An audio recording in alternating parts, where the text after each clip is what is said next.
That's a good idea. Yeah. Now, the other thing that I was wondering, and I ran across this in my travels this summer, was high desert honey, a completely different flavor profile than any honey varietal I've ever tasted. And I've tasted a lot of them. I mean, it was just like worlds away even from mesquite and, some of the southwestern honeys. But it was so interesting. Lots of sage and pinyon and just all sorts of really interesting flavors in there that I had never run across before. That's cool. Most of what we use is either wildflower honey from Arizona or mesquite honey from Arizona, because that's what we can get the most of, and that's what we can build our commercial level products, efficiently on, a reliable honey source. But anytime we have the option to work with a small local beekeeper and to get a unique variety of honey, we love to do traditional meads with that. So one of the gold medals we got at the Mazer Cup for a varietal mead was for Super Bee, and that's made with ironwood honey. And we are friends with some beekeepers, and they have one apiary that's around ironwood trees. They didn't even get any this year, or they didn't extract any. But 3 times now, we were able to buy their whole allotment, which was only, 4 5-gallon buckets. And so talk about small batch mead making, which when we first started, that was our big batch, right? That was the one we had to do.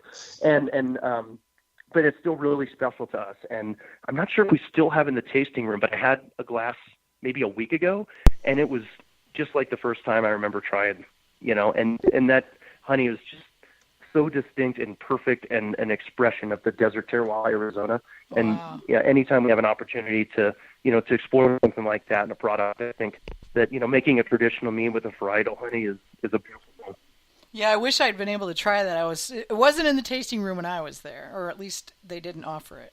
So We were still making it. Yeah, it was no, maybe 10 or 12 months, I think, before we pulled that out. And sometimes with our smaller batches, they kind of get, hidden and we forget about it. And, obviously, even if something is good in a few months, sometimes it's nice to forget about it for a while and go back, oh, yeah, remember this thing? And then you crack the sample valve and you're like, yeah, that was good. All right, it's time to put it in a bottle.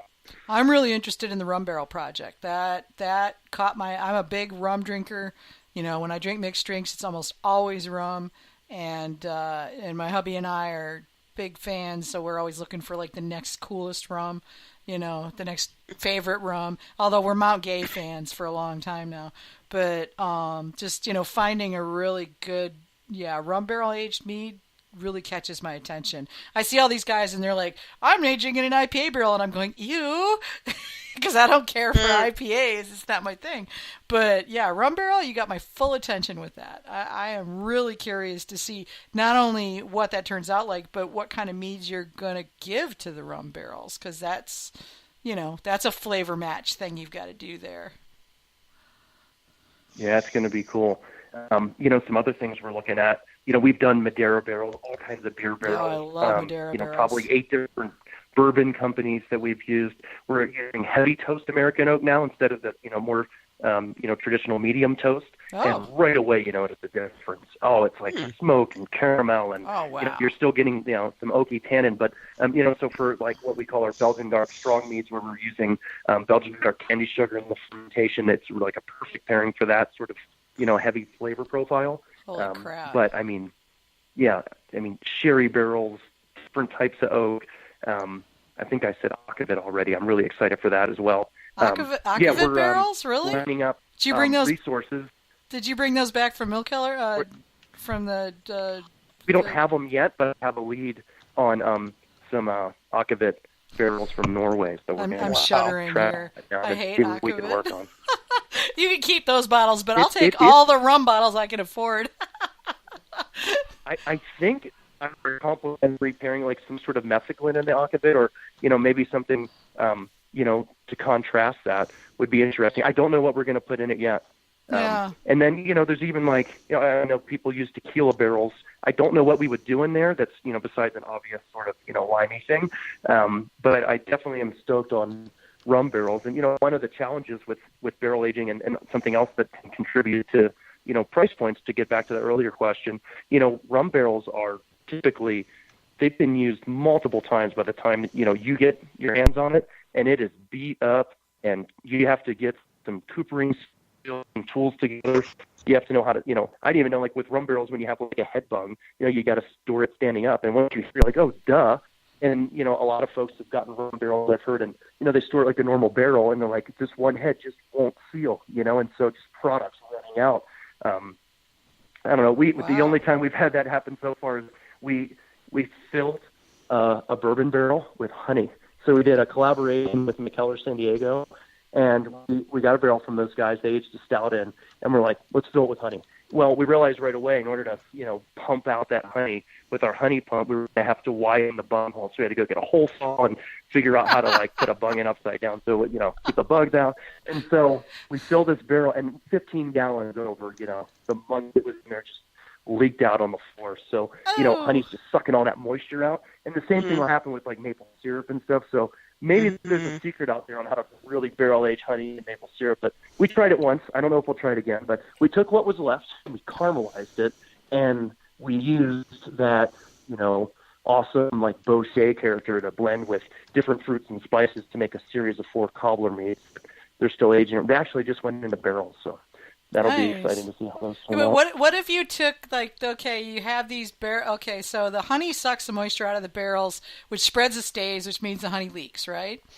Okay, so right. What if you disassembled the barrels and basically created like a honey smoker, kind of like what they were doing, that Ash was doing, but use the barrel wood to, on a low fire, smoke that wood and then pump it through the honey?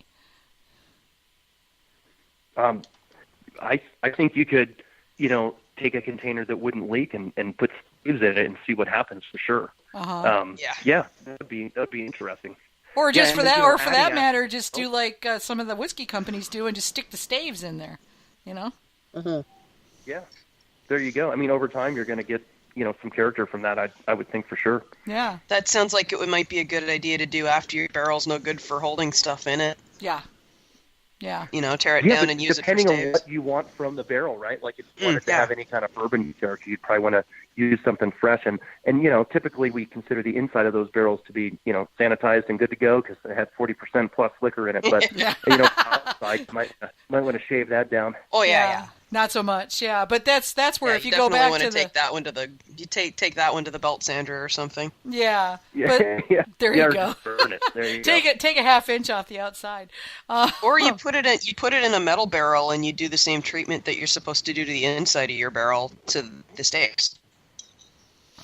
You're supposed to burn the sulfur or whatever. Yeah. Oh yeah, there you go.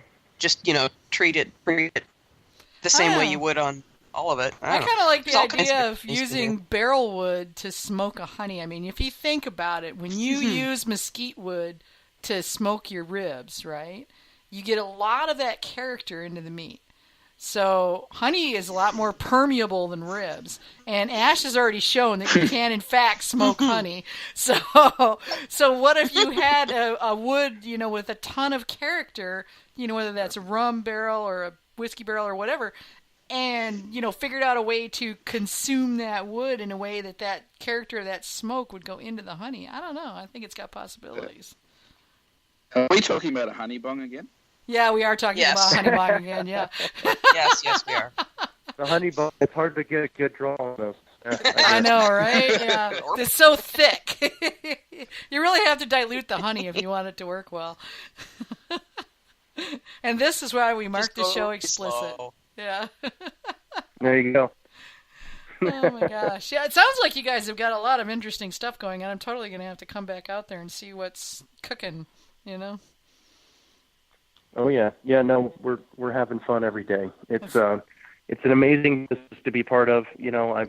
I feel really lucky that we met some people that inspired us to do this and continue to meet just some of the coolest people in the world in the industry through craft beverages. It's amazing. Yeah, it's kind of like once you're in it and you just keep building, your relationship space, you keep having awesome experiences and you keep that inspiration level up to keep creating new things. And there's, a million challenges that will keep you up at night, way more than you would ever imagine. But you just got to smile and work through all of that and remember why you're doing what you're doing. And it's a really cool place that that a lot of us are at in this industry right now. So I wouldn't have it any other way. It's a lot of fun. I think you guys can get a sense of that talking to me. It's I can just talk about Mead and the things we're creating all day, every day. It's a blast. Isn't it great to get actually get to make a living doing this? I mean, it's incredible. It's the most incredible thing really ever is. to get to live in the thing you love the most. You know, I mean, it took me 20 years to get to that point, and I can't tell you how happy I am that my every day, all day is Mead. You know, every day, all day. It's just the best thing ever. Yeah, it's funny when, like, I think about, sometimes you're like, oh, I wonder, am I going to get burned out or whatever. I mean, everyone has good days and bad days or whatever, or more inspiration or less. But it's just, for me, it's something I don't know. I don't want to get metaphysical, but, like, I believe in, like, what we're doing and this whole process. It's been so fun and so rewarding. I couldn't imagine, really retiring from it or doing anything else at this point. Mm-hmm. I've got 2 years left in the fire department, so I can imagine retiring from that, although that job's been way more fun as we've gotten to prove our concept, and I can just go to work and be a fireman again instead of trying to run a business from the station. But, in a couple of years when that sort of sunsets and I'm just doing Mead, I can't even imagine what we're going to be able to come up with and accomplish when it's, 100% attention and time to the business, and I'm looking forward to that as well. Yeah. Cool. I know, when if they'd have told me 20 years ago, almost 25 years ago now, that the hobby site that I started was going to eventually turn into a lifestyle, and my job. You'd have laughed, wouldn't Oh, you? God, I'd have told them they were so full of crap. And, yeah, I mean, to know that not only do I get to do this for a living, but because I'm kind of, on the other side of things, I get to interact with all y'all every single day. And talk to mead makers and meadery owners and travel around the country and around the world. I'm going to Australia this summer. To talk with mead makers and interact with them, and it's part of what I do. It's like, how'd that happen? I'm not even really sure, but you know what? I'm not going to question it. It's so cool. Hey, years and years of hard work and relationship building, and all of a sudden, I think it's funny when people that are like, oh, no, it's like an overnight success, and you're like, oh, it took like 12 years, yeah. Yeah, those overnight successes that take, take a decade and a half, but yeah, Well, for those of us just starting out, it's really daunting because, there's all these things you need to think about, all those risks you're going up against, and not really knowing, which parts of the job you're going to ultimately end up liking, and which you're not going to be able to afford pay someone else to do for you for how long, Yeah, you have to leverage every single skill set you've ever developed, and that of your, if you have partners or, and then of course who you're hiring, you've got to be really, really creative. I used to do all of our labels, and I don't know, I am not a graphic designer, and you can tell it's huge different when we were able to pay someone to make them look good, But, I mean, that's how we started. And, I knew a little bit about photography and Photoshop and just enough to like get by. It's really interesting. I mean, if someone that is your partner happens to be a lawyer or something, you're going to have a whole different perspective and skill set to leverage in your business, and a whole different perspective on what decisions to make and when and why and where to say, But, so whatever you have, like from your life, like in the past, before you start a business as an entrepreneur, that's what you have to rely on in order to be successful. And that will also in turn create a corporate identity and a culture that's going to make whatever you do unique. And I think it's not worth being a Me Too business because of all of the effort that has to go into being successful all the time. I couldn't imagine doing something I didn't believe in, right? And so, or doing something that wasn't unique in some way or creative. And I mean, Mead by itself is unique, but, coming up with your own take on that and your own take on how you're going to run your company is, I think will, define every successful entrepreneurial venture. That's good advice. Thank you.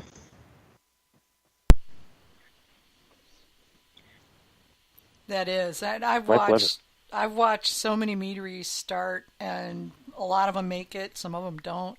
And Jeff's right. I mean, it's basically not being